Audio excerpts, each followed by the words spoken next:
And welcome to a special edition of Hannity. Now, with the Iowa caucuses only a few weeks away, the GOP field is ever-changing with a new frontrunner, well, every week or so. Now, for the next hour, Frank Luntz, our very own pollster and the author of the book Win, will be speaking with Republican voters in 3 of the most critical swing states, Iowa, Michigan, and Nevada, to find out just who might have what it takes to be the next president of the United States.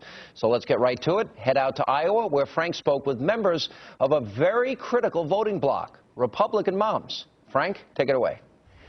There's no voters more important to the Republican nomination than Iowa caucus voters, and no voters more important than Iowa caucus moms. You guys are all Iowa caucus moms. What do you want in the nominee for president? I want somebody whose record is proven who they are and what they stand for, that they have not changed today, that their words match what they have always stood for. What are you looking for? I want an honest person that can beat Obama, and I want us all to come together and find that one that will beat him. I want someone who's going to get things done, not just talk about it. I want someone who's a conservative, not a moderate.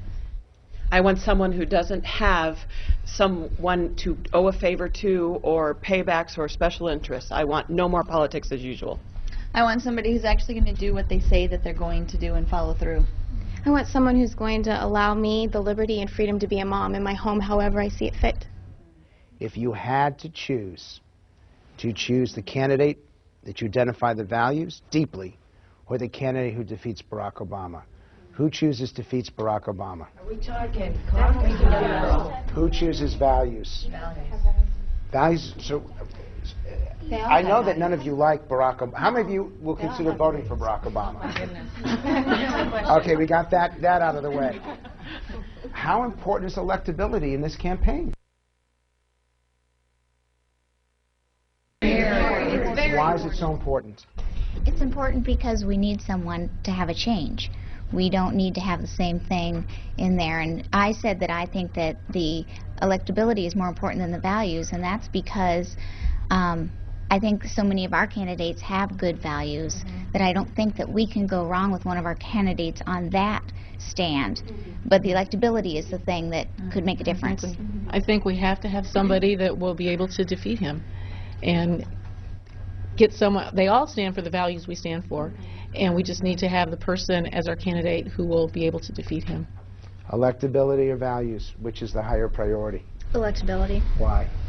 Because if we have more of the same, our values aren't going to matter. Which is more important, a candidate with brains or a candidate with values? Values.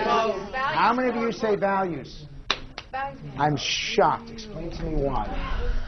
Because of the sanctity of life issue, because of families, because of issues that my kids face with having to go to school with kids who have identity crises. Why is values even more important than brains? I think intelligent people will make stupid decisions, and if you're not guided and directed by values, you'll make stupid decisions. Values more than brains? Yes, values, because if you have good values, you'll make good decisions. You can be smart and have very poor values. And we have that now. By a show of hands, how many of you are satisfied with the Republican field? Raise your hands if you're satisfied with it.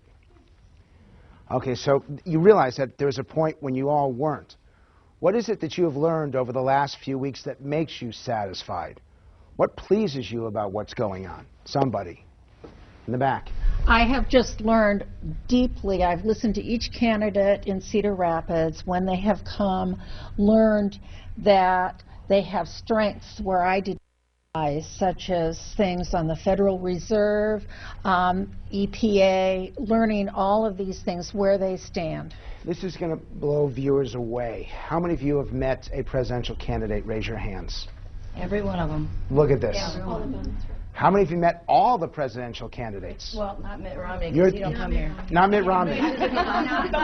So it's a legitimate question. Let's ask that question. Does it bother you that Mitt Romney hasn't spent... Oh, yes. What's the issue? I just wondered, why can't he have a conversation about it? Is he scared to reveal his real worldview or what he thinks? What's the issue? What's the problem? I mean, Romney has been running since 2008. Why is that an issue? Go ahead. Romney almost seems like he's taking his ball and going home as far as Iowa's concerned, because he didn't do as well against Mike Huckabee last time. And I think he's just felt he spent money here he shouldn't have had to, and he's going to spend his time in New Hampshire and Florida and so on. He's making a huge mistake. We have privilege here in Iowa to meet and know each of the candidates. Go ahead. I just think it goes back to his experience in '08. Yes. I think that he can't survive the conservative vetting process here in Iowa because we know too much. We have too much access. What do you think? I'm not sure. I'm not sure why he wasn't here. Does that bother you? It doesn't bother me. I'll pick a candidate that was here. Wow.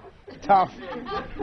It bothers me that he wasn't here. I mean, everybody else was. They showed a part of themselves, their heart. It bothers me that he wasn't here because I will pick one that'll look me straight in the eye and talk to me face to face and answer my questions. You guys agree with that? Yes. Yeah, you know, by him not being here, it almost feels disrespectful that he doesn't value where we stand and what we think. I wonder by him not being here with me here, I have already made my decision because he was not here. No, it just reminds me of Huckabee and how he outspent Huckabee 10-1. Is that a failure in Iowa that he feels like we're not even worth it, that we've already made a decision? So by show of hands, how many of you have basically decided who you're going to vote for in the caucus? Raise your hands. And who is still up for grabs? Okay, we got about 4 or 5 people who can't make up their minds. You're playing right into the stereotype. I'm sorry. When we come back, you're going to find out who most of these people have made up their minds for. Their decisions and why are fascinating. And thanks, Frank. And we'll have more from Iowa in just a moment. And then we head out to Michigan and Nevada, where Frank will be joined by a very special guest as Hannity continues.